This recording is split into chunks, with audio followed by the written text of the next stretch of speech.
Assalamualaikum warahmatullahi wabarakatuh.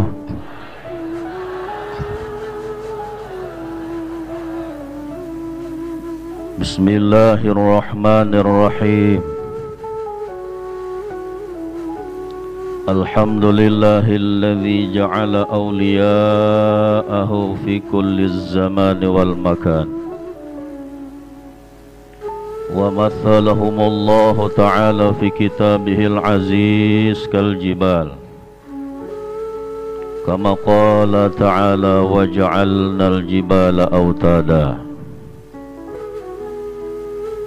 Ashhadu an la ilaha illallah wahdah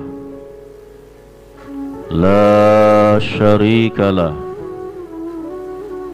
wa ashhadu anna sayyidana wa nabiyyana wa habibana Muhammadan abduhu wa rasuluhu la nabiyya ba'da.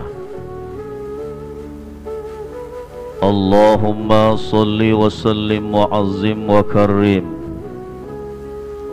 ala habibina wa syafi'ina sayyidis syari'at wa tariqat wal haqiqat wa huwa nabiyuna Muhammadin. Wassalatu wassalamu ala alihi wa ashabihi wa man salaka nahjihi wa attibaihi ila yaumi mi'adih. Amma ba'd, faqad qala Allah ta'ala fil Qur'anil Karim, a'udzu billahi minasy syaithanir rajim. Qad aflaha man zakkaha wa qad khaba man dassaha. Wa qala ta'ala aidan wamtazul yawma ayyuhal mujrimun alam a'had ilaikum ya bani adama alla ta'budus syaitan innahu lakum aduwwum mubin. Waqala an-nabiyyu sallallahu alaihi wasallam, alaikum bimujalisatil ulama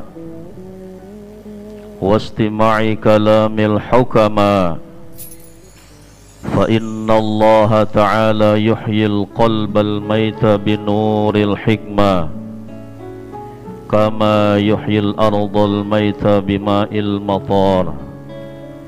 Atau kama qala an-nabiyyu sallallahu alaihi wasallam. Wa qala aidan kun ma'allah fa illam takun ma'allah fakun ma'aman ma'allah fa innahu yusiluka ilallah. Atau kama qala an-nabiyyu sallallahu alaihi wasallam.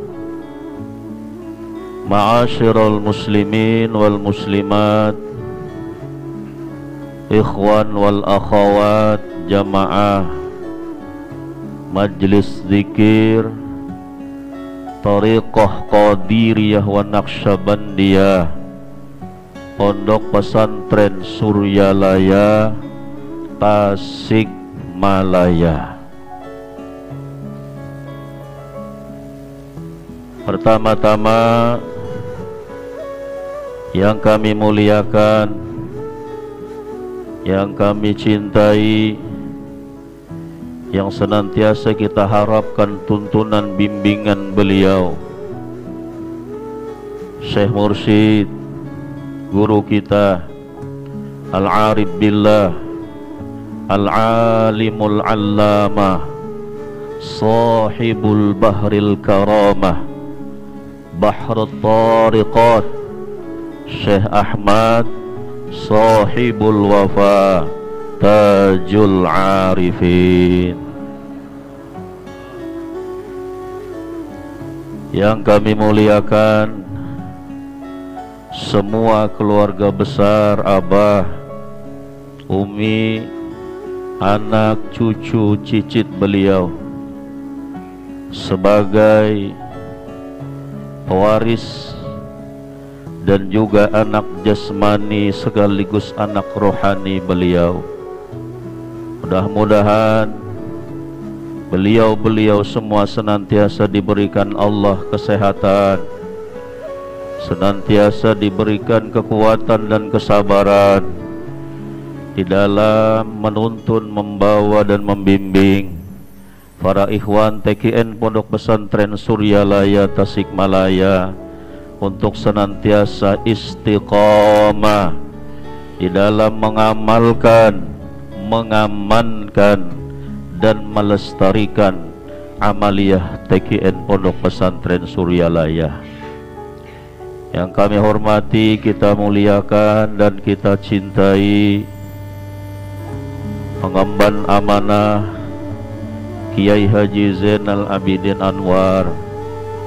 Mudahan beliau senantiasa diberikan Allah kesehatan, senantiasa diberikan kekuatan dan kesabaran di dalam menuntun para ikhwan TKN Pondok Pesantren Suryalaya Tasikmalaya. Yang kami hormati para wakil talqin, para pengurus yang tergabung di dalam Pondok Pesantren Suryalaya, dan semua ikhwan wal akhwat, bapak-bapak, ibu-ibu, hadirin wal hadirat yang dirahmati Allah. Alhamdulillah, mari kita panjatkan puji syukur kehadirat Allah Subhanahu wa ta'ala atas anugerah yang sangat tidak ternilai harganya, atas anugerah yang tidak kita bisa mampu membayar dengan materi dunia,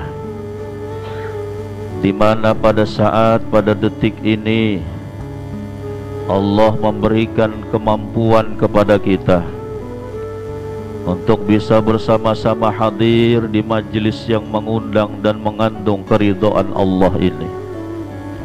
Majelis yang mampu menarik turunnya rahmat dari Allah, majelis yang mampu menolak turunnya bala dari Allah, majelis yang dipenuhi dengan para malaikat-malaikat Allah. Kita bersyukur pada saat ini kita dipilih oleh Allah Subhanahu wa ta'ala, mampu melangkahkan kaki kita, meninggalkan sesaat kesibukan duniawi kita, meninggalkan sesaat kesenangan-kesenangan duniawi kita, semata-mata hanya ingin belajar untuk khidmat kepada amalan, tuntunan, bimbingan daripada Syekh Mursyid, guru kita Syekh Ahmad Sahibul Wafatajul Arifin. Ikhwan wal akhwat, bapak-bapak, ibu-ibu yang dirahmati Allah, alhamdulillah kami dari Kalimantan Tengah yang pada sebelum saya sampai ke sini, saya berkeliling di daerah Kalimantan Tengah, yang alhamdulillah saya sudah keluar dari rumah dalam rangka untuk berkhidmat sebagai khaddamul mursyid. Kami hari Jumat kemarin sudah berangkat dari rumah dan silaturahmi ke beberapa tempat manakiban dan khotaman yang ada di daerah Kalimantan Tengah. Alhamdulillah, kemarin kami telah datang dari Sampit. Mungkin kalau bapak, ibu, ikhwan wal akhwat pernah mendengar sejarah peristiwa berdarah yang sangat besar di Kalimantan, yaitu kasus Sampit. Alhamdulillah di sana sudah banyak ikhwan wal akhwat kita, sudah banyak saudara seguru dengan kita, dan alhamdulillah kemarin juga kita berada di daerah Kerengpangi yang di dalam sejarah peristiwa bersejarah Kalimantan Tengah awal terjadinya di Kerengpangi tersebut. Dan di situ alhamdulillah sudah banyak ikhwan dan akhwat kita, dan manakiban sudah dikembangkan, khataman sudah istiqamah, dan tolong doa insyaallah beberapa bulan kemudian yang akan datang sudah akan kita usulkan pembentukan lembaga dakwah TKN Pondok Pesantren Suryalaya di seluruh Kalimantan, yang menjadi kami ikut membantu membina supaya bisa mengamalkan, mengamankan, melestarikan amaliyah TKN Pondok Pesantren Suryalaya. Bapak, Ibu, ikhwan wal akhwat yang dirahmati Allah, kita bersyukur dengan semakin banyaknya ikhwan, maka semakin banyaklah saudara kita. Semakin banyak saudara kita, semakin banyaklah berkah yang kita dapat.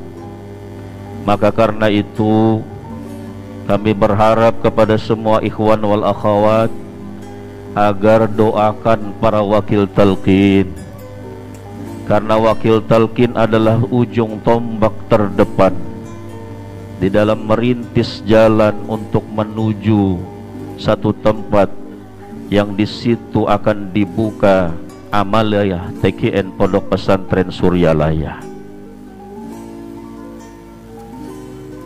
Semakin banyak saudara kita, maka semakin berkah kita, dan nanti kita semua akan bisa bertepuk dada.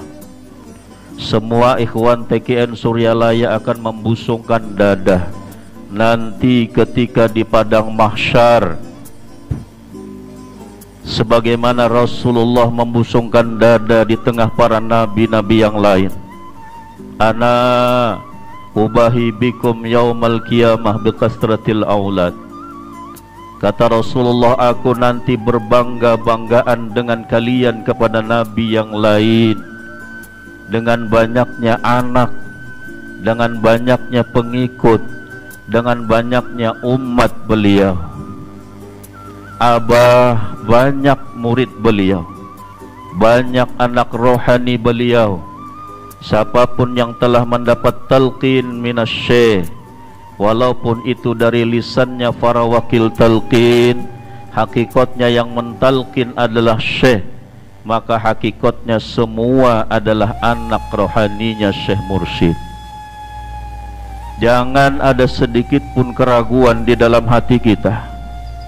Jangan ada sedikit pun pertanyaan di dalam hati kita. Apakah saya jadi muridnya Abah? Tidak perlu dipertanyakan. Kita husnudzon, tidak boleh pesimis. Kita harus optimis. Saya adalah muridnya Abah. Saya yang akan mengamalkan apa yang menjadi tuntunan Abah. Jangan ada pertanyaan-pertanyaan apakah saya muridnya Abah. Ketika orang telah mendapat talqin minasy-syekh, secara hakikat dia sudah murid. Bapak Ibu ingin jadi murid, apa hanya ingin jadi muhibbin, pencinta? Kalau murid dipertanggungjawabkan apa tidak, Pak? Maka syekh itu akan bertanggung jawab kepada muridnya di hadirat Allah. Mereka berdiri di gerbang pintu api neraka menjaga para murid-muridnya. Nah, maka siapapun yang mendapat talqin daripada syekh, hakikatnya dia adalah murid. Nah, tinggal kita Bapak Ibu yang dirahmati Allah, mau sungguh-sungguh apa tidak mengikuti tuntunan daripada Syekh Mursyid. Itu jawabannya kembali kepada individu kita masing-masing. Suryalaya bukan tempat pesugihan. Suryalaya bukan tempat untuk mencari ketenaran. Suryalaya bukan tempat untuk mencari nama besar. Suryalaya tempat tasfiyatil qulub, untuk membersihkan hati. Membersihkan hati adalah sesuatu kedudukan yang sangat tinggi. Orang yang membersihkan kolbunya, dia senantiasa mendapat pujian dari Allah. Allah Subhanahu wa ta'ala berfirman, qad aflaha man tazakka wa dzakaras ma rabbih fasalla. Kata Allah, sungguh telah beruntung. Aflaha itu di dalam ilmu sharaf fi'il apa namanya, Bian? Fi'il madhi, diambil dari kata dasar falah, maknanya beruntung. Di dalam ilmu sharaf apabila kalimatnya ditambah, maknanya pun sudah bertambah. Kalau aflaha maknanya sangat beruntung, bukan lagi beruntung. Ini orang beruntung tapi ingin sangat beruntung. Maka artinya qad aflaha ditambah sebelum kalimat tersebut huruf qad. Di dalam ilmu nahwu huruf qad apabila masuk kepada fi'il madhi maknanya litahqiq, sungguh-sungguh, Allah serius. Berarti maknanya sungguh sangat beruntung. Man tazakka, orang yang membersihkan jiwanya. Berarti secara otomatis ketika semua ikhwan TKN Pondok Pesantren Suryalaya dia mengamalkan TKN Pondok Pesantren Suryalaya, secara otomatis dia telah mendapat pujian dari Allah. Bapak, Ibu, bapak-bapak kira-kira kalau dipuji istrinya senang dah, Pak? Ibu-ibu juga dipuji bapak, suaminya pasti senang. Sayang, kamu wanita tercantik di Tasik ini. Berbunga-bunga hati istrinya. Bagaimana lagi yang memuji pencipta alam semesta? Sebagai mudabbirul haq, pengatur segalanya, yang memuliakan, yang menghinakan, yang membesarkan, yang mengecilkan, yang mengangkat derajat, yang menjatuhkan seseorang. Mampukah orang menjatuhkan derajat kita? Mampukah manusia mengangkat derajat kita? Walaupun seluruh bumi kompak untuk mengangkat derajat kita, kalau Allah menginginkan orang itu jadi hina, siapa yang mampu mengangkatnya? Mudabbirul haq huwallah. Allah sebagai pengatur yang sebenarnya, yang senantiasa memuji man tazakka, orang yang senantiasa membersihkan jiwanya, membersihkan kolbu, membersihkan roh, membersihkan jiwa. Hukumnya adalah fardu ain. Maka ketika dia mengerjakan satu kefarduan ini, Allah memujinya. Seolah-olah bahasa Allah, hai fulan bin fulan, engkau orang yang beruntung. Ketika kita la ilaha illallah, ketika itu Allah berkata, hai fulan bin fulan, engkau orang yang beruntung. Seandainya bapak ibu kita dengarkan pujian Allah, gemuruh para malaikat berteriak memuji kepada orang itu. Seandainya didengarkan, kita tidak kuat, kita tidak mampu. Karena yang memuji pencipta alam semesta, yang memuji orang itu adalah para orang-orang yang dekat dengan Allah, yang tidak pernah maksiat. Mereka maksum, tidak ada tujuan apapun pujian mereka, murni semata-mata karena kekasihnya memuji kepada orang itu. Apa Anda beruntung, Pak? Di sini akan kita buka sedikit. Zikir yang mana yang di situ dapat pujian dari Allah? Kalau kita lihat pada ayat ini, tazakka maknanya adalah tazkiyah. Apa tazkiyah itu? Pembersihan. Kalau kita lihat daripada makna ini, berarti ada zikir yang bukan zikir tazkiyah, berarti zikir fadilah. Nah, maka yang mendapat pujian dari Allah itu zikir tazkiyah. Zikir tazkiyah, zikir yang bagaimana? Zikir yang telah kita pelajari, yang kita telah minta kepada ahlinya. Maka zikir ini menjadi zikir tazkiyah. Ketika kita la ilaha illallah, ini sudah tazkiyah, sudah membersihkan kalbu kita. Maka orang yang telah mengambil zikir daripada ahlinya, maka zikirnya disebut dengan zikir tazkiyah. Ketika sudah seperti itu, maka dia mendapat pujian dari Allah Subhanahu wa ta'ala. Apa ndak untung kita Bapak Ibu yang dirahmati Allah, pegang erat-erat nikmat yang sangat mahal harganya ini. Pegang kuat-kuat anugerah Allah yang mahal harganya ini.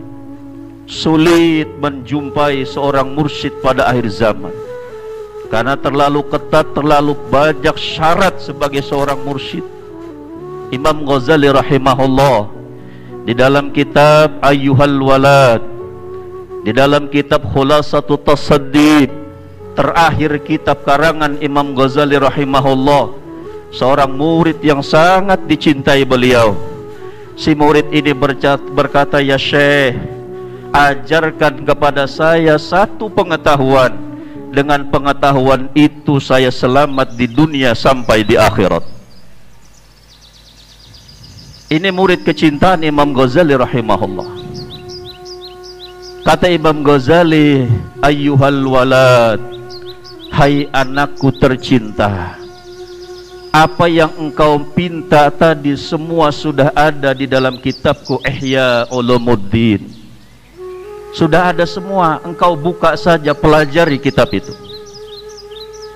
Lalu si murid yang cerdas ini, dan alhamdulillah ada beliau pada masa itu, dan ini menjadi berkah bagi generasi akhir zaman.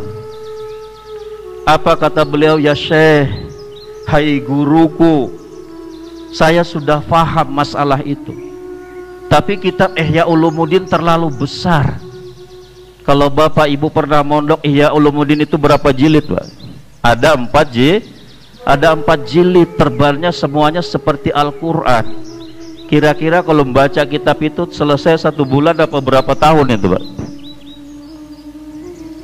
Lalu dia minta si murid ini untuk dituliskan satu kitab yang ringkas. Lalu Imam Ghazali menulislah tentang kitab yang ringkas tersebut. Salah satunya beliau menasihati, "Hai muridku, kalau engkau ingin selamat, carilah seorang mursyid." Lalu beliau mengatakan, mursyid itu akhir zaman langka, susah ditemukan, tetapi langka belum tentu dia tidak ada. Nah, kita semua telah menemukan. Dan karena kata beliau kriteria syarat sebagai mursyid itu terlalu sulit, nah maka berhati-hatilah, kata beliau, kepada murid yang dicintai oleh Imam Ghazali rahimahullah. Nah, kembali Bapak Ibu yang dirahmati Allah, ada zikir yang kedua namanya zikir fadilah. Zikir fadilah, zikir yang mana? Zikir yang hanya menghasilkan pahala. Dia sangat sedikit untuk tazkiyah, pembersihan ke dalam qalbu kita. Misalnya dalam satu hadis dijelaskan, kata Rasulullah, la ilaha illallah itu apabila ditaruh di satu timbangan, bumi 7 lapis, langit 7 lapis, bikafatin akhar, di dalam timbangan yang lain, la rajahati la ilaha illallah. Kata Rasulullah, sungguh masih berat la ilaha illallah. Ini zikir fadilah. Dia mengejar keutamaan-keutamaan, dia mengejar fadilah-fadilah tanpa diluruskan. Karena niat tidak diluruskan, dia akan sia-sia apa yang kita kerjakan. hanya mendapat fadilah tapi tidak mendapat pujian, tidak mendapat tazkiyah. Maka zikir tazkiyah, pembersihan sebelum para murid berzikir, dituntun oleh syekh, kearifan, kealiman, kejeniusan seorang mursyid, agar jihad akbar muridnya tidak sia-sia, tidak mubadzir umur, tidak mubadzir waktu yang dia mengamalkan itu. Sejam, 2 jam, 3 jam dia duduk, tidak mubadzir. Bagaimana? Diluruskan niat muridnya, ilahi waridhaka madlubi atini mahabbataka wa ma'rifatak, baru mulai la ilaha illallah. Ini zikir tazkiyah. Maka masuklah kita di dalam ayat yang Allah sebutkan tersebut. Mudah-mudahan semua ikhwan wal akhwat, khususnya yang ada di Indonesia dan juga di luar negeri, senantiasa diistiqamahkan oleh Allah Subhanahu wa taala, mengikuti tuntunan bimbingan daripada Syekh Mursyid Kamil Mukammil, guru kita Syekh Ahmad Shahibul Wafatajul Arifin. Dan mudah-mudahan kita senantiasa istiqamah mengamalkan sampai akhir hayat kita dalam keadaan la ilaha, sampai akhir hayat kita berjumpa dengan Syekh Mursyid, guru kita Syekh Ahmad Shahibul Wafatajul Arifin. Wallahu alam bisawab, wallahu muwaffiq ila aqwamit thoriq. Mohon maaf atas kehilapan kekurangannya. Tolong doa. Insyaallah besok tanggal 18 kami akan berangkat ke Bangka Belitung dan dilanjutkan lagi ke Batam dan ke Banjarmasin, ke Martapura, Kalimantan Selatan. Itu saja yang dapat kami sampaikan. Wallahu muwaffiq ila aqwamit thoriq. Wassalamualaikum warahmatullahi wabarakatuh.